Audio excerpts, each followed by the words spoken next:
அதிர்ச்சி தரக்கூடியவையாக இருக்கிறது.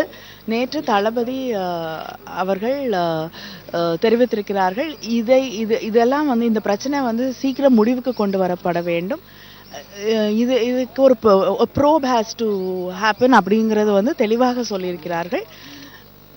அதனால பன்னீர்செல்வம் அவர்கள் சொல்லியிருப்பது பெரிய அதிர்ச்சி தரக்கூடிய ஒன்றாகத்தான் இருக்கிறது. വ്യക്തമാണ് കനിമൊഴിയും കാര്യങ്ങളെ മനസ്സിലാക്കിയിരിക്കുന്നു.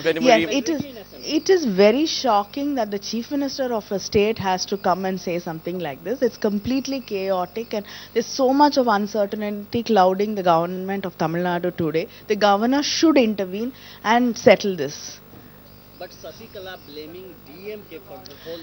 DMK has no need to get involved into their inner party politics.